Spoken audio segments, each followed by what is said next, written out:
மரியே வாழ்க, இயேசுவுக்கே புகழ். நான் வத்தலை பங்கிலிருந்து ஒவ்வொரு தியானத்துக்கும் என்னால் முடிஞ்ச அளவு ஒரு தியானத்தையும் மிஸ் பண்ணாமல் நான் நெடுகளும் வாரோரால்.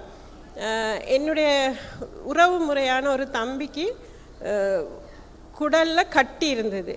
அப்போ ஒவ்வொரு ஹாஸ்பிட்டல் போய் இன்றைக்கி ஆப்ரேஷன், நாளைக்கு ஆப்ரேஷன், இப்படியே டாக்டர்ஸ் இழுத்தடித்த வண்ணமாகவே இருந்தாங்க.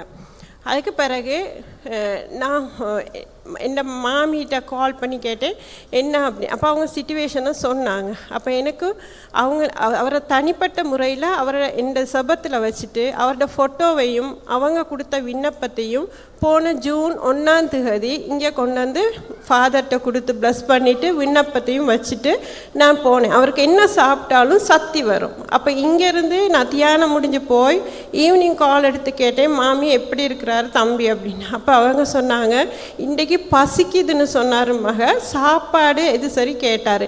ஏன்னா அவருக்கு சாப்பாடு வயிற்றுக்குள்ளே போனோன்னு உடனடியாக சக்தி வந்துடும்.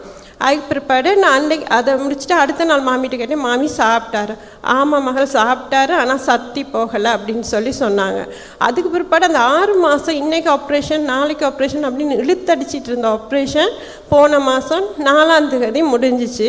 அவர் நல்லபடியாக ஆப்ரேஷன் பண்ணியிருக்கிறாங்க. ஆனாலும் இன்னும் சில டெஸ்ட் எடுத்துக்கிட்டு இருக்காங்க. எனக்கு நிறைய சாட்சிகள் இருந்துச்சு, நான் ஒரு நாளும் சாட்சிகள் சொல்லலை. ஆனால் இந்த சாட்சி இன்றைக்கி கட்டாயம் சொல்லணும் அப்படின்னு நான் நினச்சிட்டு வந்தேன். அதே மாதிரி இன்னொரு சாட்சி ஒன்று, இந்து மதத்தை சேர்ந்த எங்கள் வீட்டுக்கு பக்கத்தில் இருக்கிற ஒரு குழந்தை பிள்ளை, அந்த பிள்ளை கிடைச்சதுலேருந்து அந்த பிள்ளையோட தொப்புள் வந்து பெருசு. அப்போ இந்த டாக்டர்ஸ் சொன்னாங்க 3 மாதத்துக்கு கொண்டு வாங்க ஆப்ரேட் பண்ணணும், 6 மாதத்தில் கொண்டுட்டு வாங்க ஆப்ரேட் பண்ண. அப்போ அந்த புள்ள போகையில் நான் செபிச்சு கொள்வேன், ஆண்டவரே அந்த புள்ள பொம்பளை புள்ள, அந்த பிள்ளைக்கு ஆப்ரேஷன் நடக்கக்கூடாது, அது தானாக போகணும். அப்போ நான் எந்த வழக்கம் ஒன்று இருக்குது, நான் இங்கே வந்தால் எக்ஸ்ட்ராவாக ஆயில் ப்ளஸ் பண்ணி கொண்டு போய் வீட்டில் வச்சுக்கொள்வது. யாராவது சுகம்லன்னு வந்தால் நான் அந்த ஆயிலை கொடுத்து உங்களுக்கு நம்பிக்கை இருந்தால் பூசுங்க. அதே மாதிரி நான் அந்த குழந்தை பிள்ளைக்கும் கொடுத்தேன். அந்த தொப்புளை சுற்றி அந்த ஆயிலை பூசினாங்க. அந்த தொப்புள் பெருசாக இருந்தது, இப்படியே அமிங்கி சின்னதாகிட்டு அந்த பிள்ளை இப்போ அடுத்த ஜனவரிக்கு ஸ்கூல் போக போகுது. அந்த பிள்ளை பிறந்த காலத்துலேருந்து அந்த எண்ணெயை பூசினாங்க. மாதம் 16 அந்த பிள்ளையோட பர்த்டே. இது என்னுடைய சாட்சி.